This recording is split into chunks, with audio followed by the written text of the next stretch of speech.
The wind over the high plains mourned like an old violin the night the lonely rancher first saw the giant widow standing at the edge of his broken corral. Her shadow stretched across the dust like a memory he had spent years trying to bury. Her eyes were fierce but exhausted, as if she had carried a storm inside her for far too long. He felt something shift inside him, something he had forgotten, the quiet ache of wanting someone to stay. She had come seeking shelter, nothing more.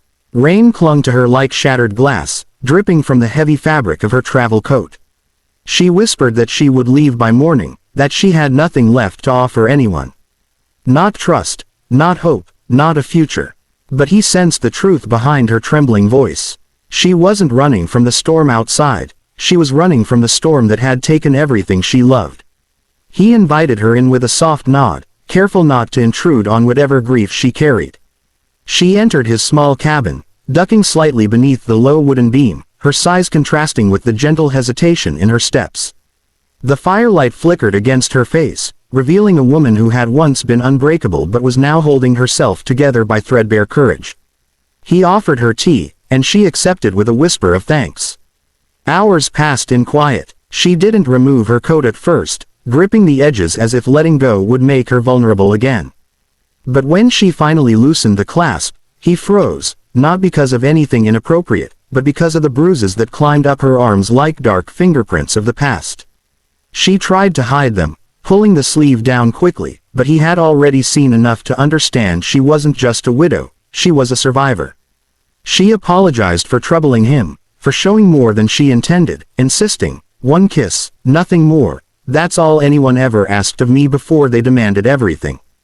It wasn't romantic. It was broken, desperate, a confession tangled in pain.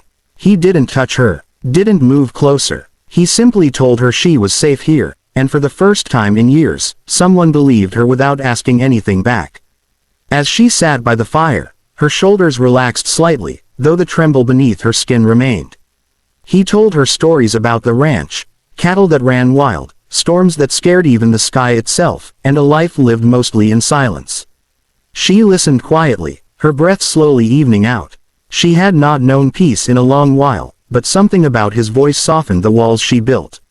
She explained that she once belonged to a mountain community where strength was admired but kindness was rare.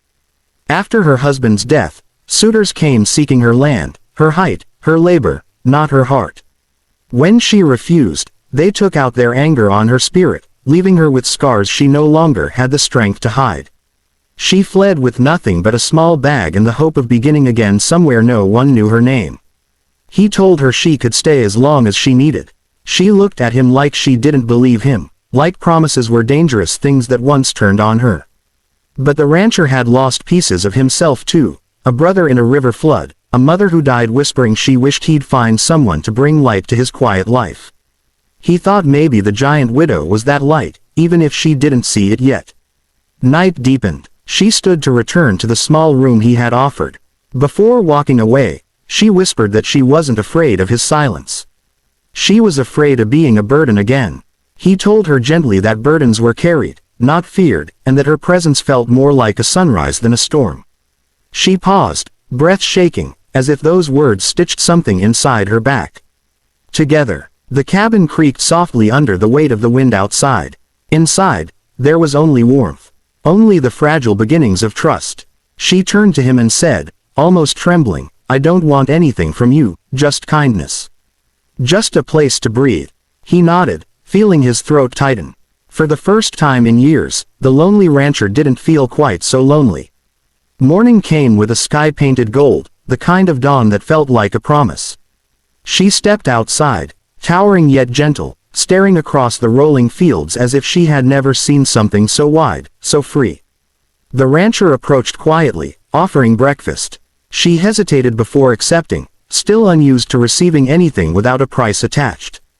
But the simple act warmed something inside her. Throughout the day she helped him repair fences. Her strength was undeniable. She lifted beams he would have needed two men to carry. But he noticed her movements were cautious, as if expecting someone to strike her for every mistake, every stumble. He gently assured her that nothing she did here could ever invite harm. The land didn't demand perfection, only effort. Slowly, She began to trust the rhythm of honest work again. One afternoon a group of travelers arrived, men from the mountain territory who recognized her. Her face drained of color, and she stepped behind the rancher out of instinct she hadn't shown before.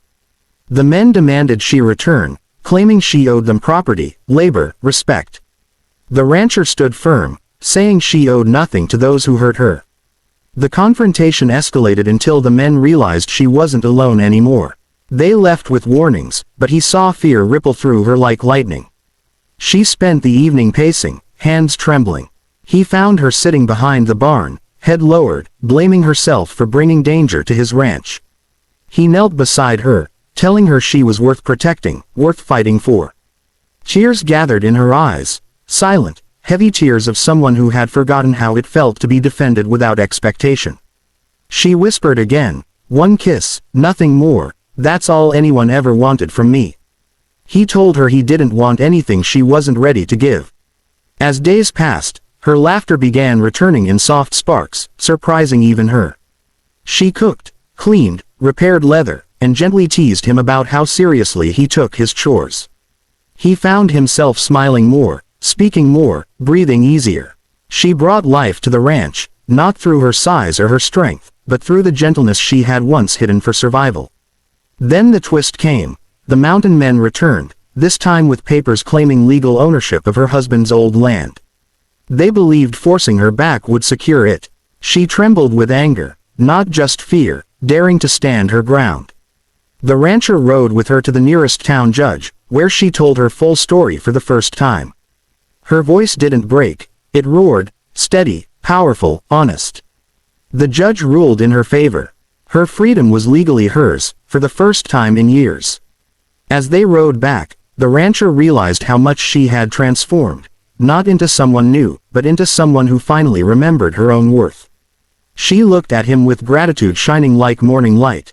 She confessed that she had stayed at his ranch not just for safety, but because it was the first place that ever felt like home. That night she approached him by the corral, the same spot where they first met. She said softly, "The first day I came here, I thought a kiss was all anyone wanted from me. But you wanted nothing but my peace." She stepped closer, her voice tender. "Now, I want to give you something of my own choosing." She took his hands with surprising gentleness, her large fingers wrapping around his weathered palms. Slowly, she leaned down and kissed him, not out of fear, not out of obligation, but out of a blooming love she had once believed she would never feel again. The rancher felt warmth spread through him like sunrise across the prairie. She pulled back, cheeks flushed, and asked if he was all right. He smiled, whispering that he froze only because he never imagined someone so strong, so courageous, so full of quiet beauty would ever choose him. She laughed softly and told him she wasn't choosing a man, she was choosing a future. The ranch became their shared home. She planted new trees along the fence line. He built wider doorframes for her comfort. They worked, ate, laughed, and healed side by side. And when storms rolled in, they faced them together, not as strangers, not as broken souls, but as two hearts that finally found a place to rest.